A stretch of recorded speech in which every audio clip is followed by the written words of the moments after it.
Welcome back. नमस्कार दोस्तों, स्वागत है आप सभी का JRM न्यूज पे। दोस्तों, तमाम बड़ी खबरों के साथ साथ में सबसे पहले चर्चा करेंगे बिहार चुनाव की। तो बिहार चुनाव में बिहार में कहीं बहुमत चोरी ना हो जाए, इसके पीछे बहुत बड़ा राज और साजिश चल रहा है। सभी लोगों को डर लगा हुआ है। MP और राजस्थान जैसी घटना रोकने के लिए राजद कांग्रेस हाई अलर्ट पे है, ताकि जैसे मध्य प्रदेश में और राजस्थान में ऐसी घटना घटी थी वैसे बिहार में ना हो जाए। High alert. रणदीप सुरजेवाला और एक अविनाश पांडे अर्जवार बनाए गए हैं इसकी देखरेख के जिम्मेदार। दोस्तों, जानेंगे बिहार से। अब पटना में 1 महीने बाद फिर कोरोना 300 पार कर गया है। 306 नए पॉजिटिव केस सामने आए हैं। कुल मिला के 1777 केसेस हो चुका है। जी हाँ, ये असर है चुनावी घमासान का, जो कि कोरोना महामारी इसमें और तेजी से फैल रहा है। जानेंगे विस्तार से। चलिए, अगला न्यूज आ रहा है कि एग्जिट पोल के लालू परिवार का गदगद खुशी से कह रही है तेजस्वी की बहन बोली, सिंहासन खाली करो, लालू का लाल आ रहा है।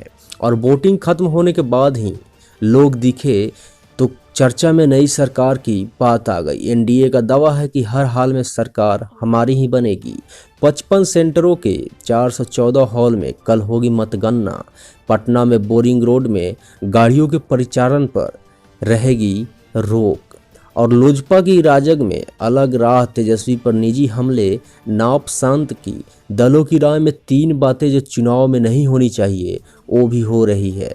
चलिए, अगला खबर है कि प्रमुख दलों के 1149 प्रत्याशियों में से 142 व्यवसायी हैं और 15 मजदूर हैं। 202 किसान हैं और 1 कथावाचक और ज्योतिष हैं।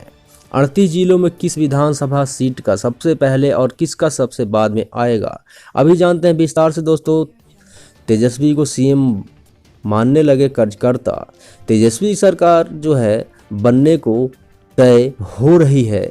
मन ही मन सब लोग कह रहे हैं कि तेजस्वी सरकार बनेगी। उसी में तेजस्वी के कार्यकर्ता जो हैं उनको CM अभी से ही मानने लगे हैं। सरकार बदलने से पहले ही CM हाउस का गेट 10 सर्कुलर रोड की ओर खोलने की तैयारी चल रही है। मतगणना की तैयारी हो रही है। मतों की गिनती के लिए पार्टियां चौकस रहीं और सबसे भरोसेमंद कार्यकर्ता को दी जा रही है ट्रेनिंग।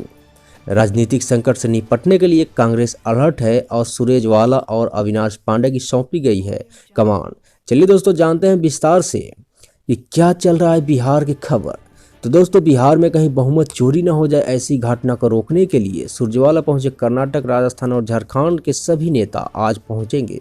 राजद MLC सुनील सिंह ने कहा कि हाई अलर्ट पर रहें सभी कार्यकर्ता। एग्जिट पोल में महागठबंधन को बहुमत के अनुमान के बाद अब राजद कांग्रेस को डर है कि कहीं उनका बहुमत चोरी न हो जाए।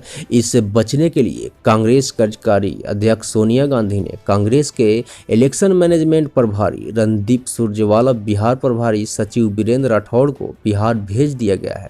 वहीं राजद ने अपने कार्यकर्ताओं को अलर्ट किया है कि कहीं स्ट्रांग रूम के पास मुस्तैद रहें। भ्रष्ट अफसर EVM में फेरबदल की कोशिश कर सकते हैं।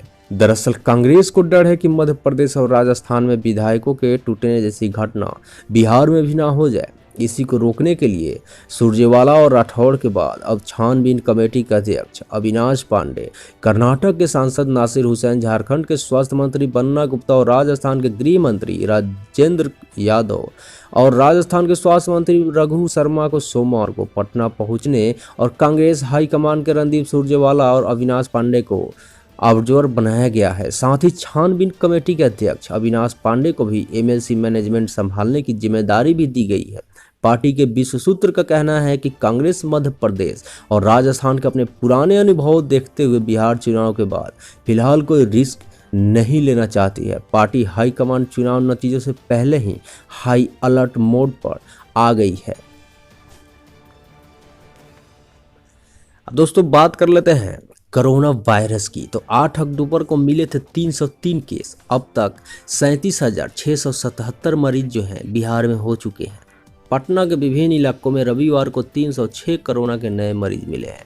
ठीक 1 महीने बाद कोरोना संक्रमितों की संख्या 300 पार हुई है। इससे पहले 8 अक्टूबर को जिले में 303 कोरोना संक्रमित मिले थे। फिलहाल जिले में कोरोना संक्रमित की संख्या बढ़कर 37,677 हो गई है। कोरोना के 35,621 मरीज ठीक हुए हैं। जिले में अभी कोरोना के 1777 केस एक्टिव हैं। पीएमसीएच के अध्यक्ष डॉक्टर बिमल कारक ने मुताबिक ठीक होने के 11 मरीज को छुट्टी दी गई है। पटना एम्स में 13 नए मरीज भर्ती हुए हैं। इनमें कंकड़बाग, शेखपुरा, खगौल, एजी कॉलोनी, बोरिंग रोड और गर्दनी बाग के लोग नजर आ रहे हैं। खबर में पूरी जानकारी है। आपको जानकारी संतोषजनक लगी तो प्लीज़ हमें ज़रूर फॉलो करके सब्सक्राइब करके बेल आइकन पर प्रेस कीजिएगा। दोस्तों वीडियो को लाइक कीजिएगा और शेयर कीजिएगा, क्योंकि यही हमारी मेहनत का फल होता है। अब 38 जिलों में किस विधानसभा का रिजल्ट सबसे पहले आएगा, चलिए जानते हैं इसको विस्तार से। तो बिहार के सभी जिलों को मिलाकर कुल 55 मतदान केंद्र बनाए गए हैं। सभी नतीजे आने में देर रात तक का समय लग सकता है। बिहार विधानसभा चुनाव के बाद अब इंतजार नतीजों का है। मंगलवार को सुबह 8 बजे से मतगणना शुरू होगी, जिसके नतीजे देर शाम तक आएंगे। नतीजों में देरी की वजह से इस बार मतगणना केंद्र की संख्या बढ़ाकर इस बार बिहार भर में कुल 55 मतदान केंद्र बनाए गए हैं। पूर्वी चंपारण, गया और बेगूसराय में 3-3 मतदान केंद्र बनाए गए हैं, जबकि मधुबनी, पूर्णिया, सहरसा, दरभंगा, गोपालगंज, भागलपुर, नालंदा, नवादा और बांका में 2 केंद्र। आपको बता रहा है कि किस जिले में सबसे पहले और सबसे बाद में किस विधानसभा के नतीजे आएंगे। तो पटना जिले में कुल 14 विधानसभा है। इनमें बनाए गए बूथों की संख्या के आधार पर अंतिम नतीजे देर रात तक अगली तारीख में ही आ जाएंगे। सबसे पहले फतुहा का रिजल्ट आएगा 5 बजे के बाद। पालीगंज, मोकामा, बाढ़ का रिजल्ट आएगा शाम 6 बजे के बाद। और दानापुर, पटना साहिब का रिजल्ट आएगा रात 9 बजे के बाद। बंकीपुर रात 10 बजे, कुम्हार का रात 12 बजे के बाद और सबसे अंत में दीघा का रिजल्ट रात 1 बजे के बाद आएगा।